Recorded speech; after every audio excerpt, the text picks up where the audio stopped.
जुडो मां अवां खे ख़बर ॾींदा हलूं त जुडो में मरहूम मोहम्मद इक़बाल जे ईसाले सवाब लाइ कच्छी कॉलोनी में संदुसि नंढे भाउ सरदार अली जट ऐं संदुसि फर्ज़ंद हाफ़िज़ मोहम्मद उमर जट पारां कच्छी कॉलोनी में पैगाम फ़िक्र आख़िरत जे उनवान सां अज़ीम व आलीशान प्रोग्राम कोठायो वियो आहे, जंहिं में तलावत कलाम पाक अब्दुल अज़ीज़ कई। जलसे प्रोग्राम में मुल्क जे नाम्यारे मारूफ़ सना ख़्वाननि हाफ़िज़ मोहम्मद शकील ऐं हसन माविया शान रिसालत में अक़ीदत जा गुल पेश कया, जॾहिं त अब्दुल्ला सिंधी जे फर्ज़ंद अमीर माविया ख़सूसी खिताब कयो। महिमान ख़सूसी तौर पीर तरीक़त अलामा मौलाना अब्दुल ख़ालिक चाचड़ साहब शिरकत कई। प्रोग्राम में मरहूम इक़बाल जट जे मग़फ़िरत ऐं पोइरनि खे सब्र लाइ ख़सूसी दुआऊं कयूं वयूं। प्रोग्राम में जुडो तोड़े ॿियनि इलाइक़े जे सवे माण्हुनि शिरकत कई।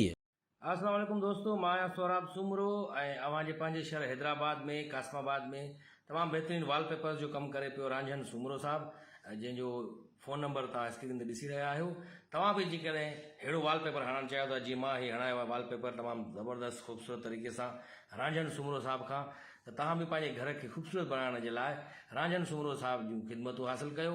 तमामु बहितरीन ऐं मज़ीद ख़बरनि ऐं तफ़सीलात लाइ विज़िट कयो असांजी वेबसाइट www.awamiNewsHD.com ऐं ॾिसंदा रहो अवामी न्यूज़ HD।